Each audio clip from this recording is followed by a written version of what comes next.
ഇപ്പോൾ നമ്മൾ social media നോക്കിക്കഴിഞ്ഞാൽ ഏറ്റവും കൂടുതൽ വരുന്ന ഒരു ന്യൂസ് എന്ന് പറഞ്ഞാൽ റോബിനെ കുറിച്ചാണ്. റോബിനോട് ഒരുപാട് പേരുടെ അടുത്ത് നിന്ന് പൈസയൊക്കെ വാങ്ങിച്ചിട്ടുണ്ടെന്നുള്ള രീതിയിലൊക്കെ ഒരുപാട് ന്യൂസ് ഇപ്പോൾ വന്നുകൊണ്ടിരിക്കുകയാണ്.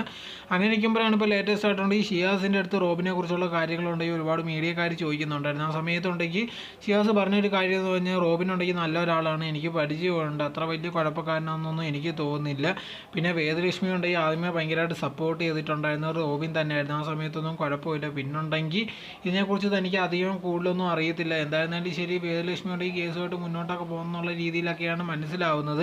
അതോടെ തന്നെ ഇതിലുണ്ടെങ്കിൽ റോബിൻ്റെ കുറച്ച് കാര്യങ്ങളും ഉണ്ടെങ്കിൽ ഷിയാസ് പറയുന്നുണ്ട്. തൻ്റെ കയ്യിൽ നിന്നും ഉണ്ടെങ്കിൽ പൈസ വാങ്ങാൻ ശ്രമിച്ചിട്ടുണ്ടായിരുന്നു. ഒരു ദിവസം ഉണ്ടെങ്കിൽ റോബിൻ തന്നെ വിളിച്ചിട്ടുണ്ടെങ്കിൽ ഇത്രയും പൈസയുടെ ആവശ്യമുണ്ടെന്നുള്ള രീതിയിലൊക്കെ പറഞ്ഞിട്ടുണ്ടായിരുന്നു. പക്ഷേ ആ സമയത്തുണ്ടെങ്കിൽ തൻ്റെ കയ്യിൽ അത്ര വലിയ പൈസ ഒന്നും ഇല്ലായിരുന്നു. താനുണ്ടെങ്കിൽ ആ സമയത്ത് പൈസ ഈ ഷോർട്ടൊക്കെ ഉള്ളൊരു ടൈമാണ്. അതുകൊണ്ട് തന്നെ ഉണ്ടെങ്കിൽ റോബിനുണ്ടെങ്കിൽ പൈസ കൊടുത്ത് സഹായിക്കാനൊന്നും പറ്റിയിട്ടില്ലായിരുന്നു. പക്ഷേ ആ സമയത്തുണ്ടെങ്കിൽ തൻ്റെ അടുത്ത് വിളിച്ചിട്ടുണ്ടെങ്കിൽ ഒരു നല്ലൊരു എമൗണ്ട് ചോദിച്ചിട്ടുണ്ടായിരുന്നു. പക്ഷേ കൊടുക്കാൻ പറ്റിയില്ല എന്നുള്ള രീതിയിലായിരുന്നു ഷിയാസ് പറഞ്ഞിട്ടുണ്ടായിരുന്നത്.